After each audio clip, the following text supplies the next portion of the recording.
My name is Dr. Antonor Athrell Hinton Jr. Most people call me HA. The goal of our research is really to understand basic mechanisms, meaning how proteins interact in the cell, kind of like if you're having a NASCAR track and they're colliding with each other. That's kind of what's happening in the body. And so that's what we're studying, and we're trying to actually calm that down so that we can actually focus on just watching the race and not watching them crashing into each other. We're using FibSim as a diagnostic tool to really be able to look at mitochondrial structure, and the software plays a key role in that. When we do all these imaging in cerebral facing SEM or a FibSim, you have this tissue, you're going to take lots of pictures, and they're all serial sections of each other. And you're going to get hundreds of pictures. You're going to have mitochondria, you're going to have the nucleus, you're going to have all these different organelles.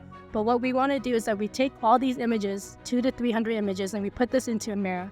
What we do in Amira is that we really want to get rid of all the noise that's present. And so when you get rid of all that stuff, you really just have what you really want to look at. If I circle the wrong mitochondria or circle a lipid droplet instead of a mitochondrion, I can actually go back and fix that, which is helpful for me because I can visualize it every single time. And so that's also makes it easy to train and learn and teach students with, because you can say, oh, well, actually this is what this is, or let me show you how to fix this. They can actually see it in real time.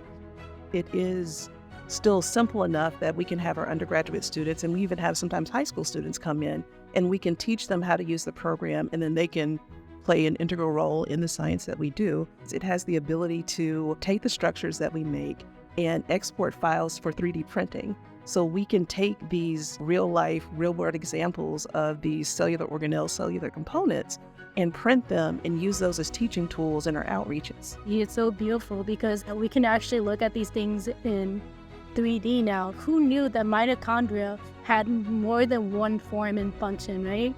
Because 20 years ago, if I was to tell you that there was 8 different mitochondria and how they look in their structure, you would have told me I was crazy. Now I can show you that I have evidence that this is happening.